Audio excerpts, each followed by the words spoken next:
চমকাউলি নামের একটি ছোট্ট গ্রামে ছিল এক অত্যন্ত সুন্দর বাগান, কিন্তু গ্রামের কেউই সেই বাগানে যেতে সাহস করত না, কারণ গ্রামের লোকেরা বিশ্বাস করত বাগানের ওপারে থাকা গুহা থেকে মাঝে মাঝে ভয়ঙ্কর আওয়াজ আসে।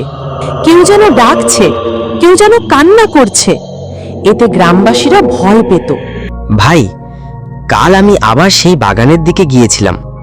কি বলিস? জানিস না ওখানে এক জিন থাকে? গুহা থেকে সেই ভয়ানক আওয়াজ আসে যদি তোকে কিছু করে বসে। তবু আমি মনে করি এই ব্যাপারে কিছু একটা রহস্য আছে। আমি এই রহস্য জানতেই চাই। গ্রামবাসীরা আর কতদিন এভাবে ভয় থাকবে? আমি নিজেই গিয়ে সবকিছু পরিষ্কার করব। সন্ধ্যা হয়ে যায় এবং রাঞ্ঝা আর তার বন্ধু নিজেদের ঘরে ফিরে যায়। পরদিন সকালে পুরো গ্রাম নিঃশব্দ।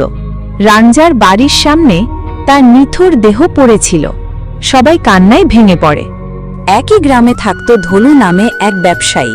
তার ছিল 2 মেয়ে, রিমা আর সীমা। তারা দুজনেই রং বেরঙের ফুল খুব ভালোবাসত। অনেক দিন হলো, চল আজ বাগানে যাই। কিন্তু বাবা তো বারণ করেন, বলেন গুহাটা খুবই ভয়ানক। আর রাঞ্জা ভাইয়ের মৃত্যুর পর তো সবাই আরো বেশি ভয় পায়। আমিও জানি, কিন্তু যদি সত্যি জিন থাকতো তাহলে সে জিন গ্রামবাসীর সামনে অবশ্যই আসতো। ঠিক আছে, চল কাল সকালে সেখানে যাই। বাবা তো কাল শহরে যাবেন, ওনার যাওয়ার পরেই আমরা যাব।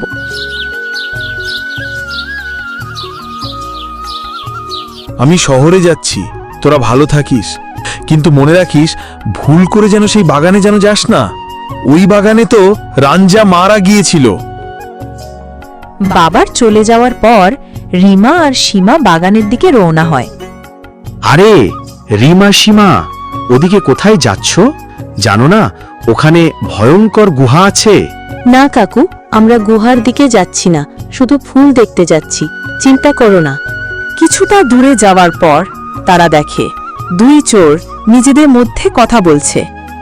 গ্রামের লোকেরা ভাবে এখানে জিন থাকে, কিন্তু আমার মনে হয় ওটা একটা চাল। গুহাটা আসলে সরপঞ্চের, আর ভিতরে খাজানা আছে।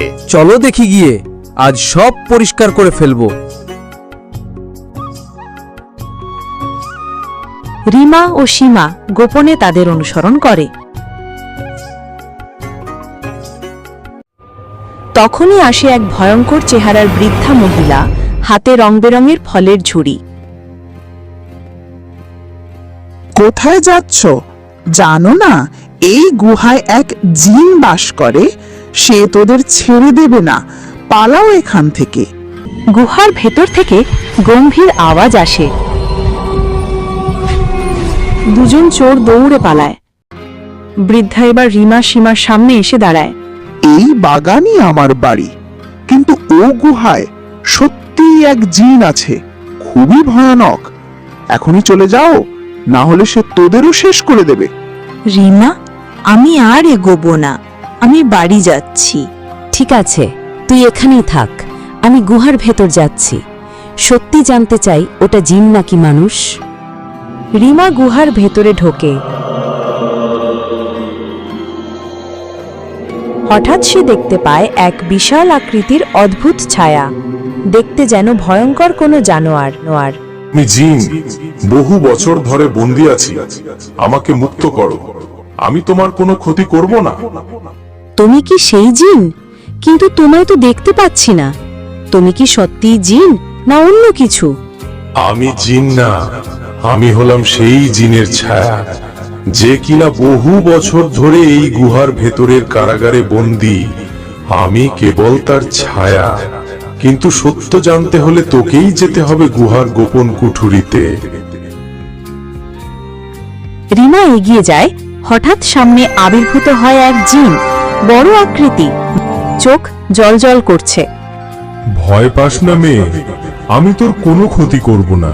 আমি জানি তুই আমাকে সাহায্য করতে চাস, কিন্তু এটা এত সহজ হবে না। একবার ভালোভাবে ভেবে দেখ, তুই কি সত্যি সাহায্য করতে চাস? কিন্তু আমি তোমাকে সাহায্য করব কিভাবে? আর তুমি এখানে কিভাবে বন্দী হলে? বহু বছর আগে এই গুহার বাইরে এক গরিব বৃদ্ধা থাকতো। সে বাগান থেকে ফল তুলে খেত। একদিন সে সব ফল তুলে গুহায় নিয়ে আসে। তার সঙ্গে ছিল এক রহস্যময় উজ্জ্বল ফল। সেই ফল খেলে আমার জীবন 100 বছর বেড়ে যেত, কিন্তু শর্ত ছিল আমি নিজে সেই ফল গাছ থেকে তুলতে পারি না, কোনো মানুষকে সেটা তুলতে হবে। বৃদ্ধা নিজে সেই ফল তুলল আর গুহায় নিয়ে এলো। আমি তখন তার সামনে এসে বললাম, এই ফলটা আমাকে দাও, আমি তোমার 2টি ইচ্ছা পূরণ করব। 1, এই বাগানটা আমার হবে। 2, তুমি আজীবন এই গুহায় বন্দি থাকবে, যেন কেউ তোমাকে দেখে ভয় পেয়ে পালিয়ে যায়। আমি রাজি হলাম, ফল পেলাম, আমার জীবন আরো 20 বছর বেড়ে গেল। কিন্তু তারপর আমি এই গুহায় চিরদিনের জন্য বন্দী হয়ে গেলাম। কয়েক বছর আগে রাঞ্জা নামের এক সাহসী যুবক আমার সাহায্য করতে চেয়েছিল। সে সেই ফল খুঁজে বের করে গুহায় ফিরছিল, কিন্তু সেই বুড়ি মহিলা, সে রাঞ্জাকে মেরে ফেলল। তারপর পুরো গ্রামে ছড়িয়ে দিল আমি তাকে মেরেছি। কি তাহলে রাঞ্ঝা ভাইকে তুমি না সেই বুড়ি মহিলা মেরেছে? হ্যাঁ, আমি নির্দোষ। এখন কেবল তুই পারবি আমাকে মুক্ত করতে। আমি তোমাকে এখান থেকে মুক্ত করবই। বলো আমাকে কি করতে হবে? গুহার বাইরের বাগানে যে বুড়ি, তার ঝুপড়িতে আছে এক জাদুকরি উজ্জ্বল ফল, যেটার ভেতরেই লুকিয়ে আছে আমার মুক্তির চাবিকাঠি। কিন্তু মনে রেখো, কেউ সেই ঝুপড়িতে ঢুকতে পারে না। তাকে যদি ঘুমোতে দেখে তবেই চুপি চুপি সেখানে ঢুকবে। তারপর ফলের ঝুড়ির মধ্যে সবচেয়ে উজ্জ্বল ফলটা নিবে। ভুল করো না, সে যদি জেগে যায় তাহলে তোমাকে সে প্রাণে মেরে ফেলবে। ঠিক আছে জিন, আমি সেই ফল নিয়ে আসব তোমার মুক্তির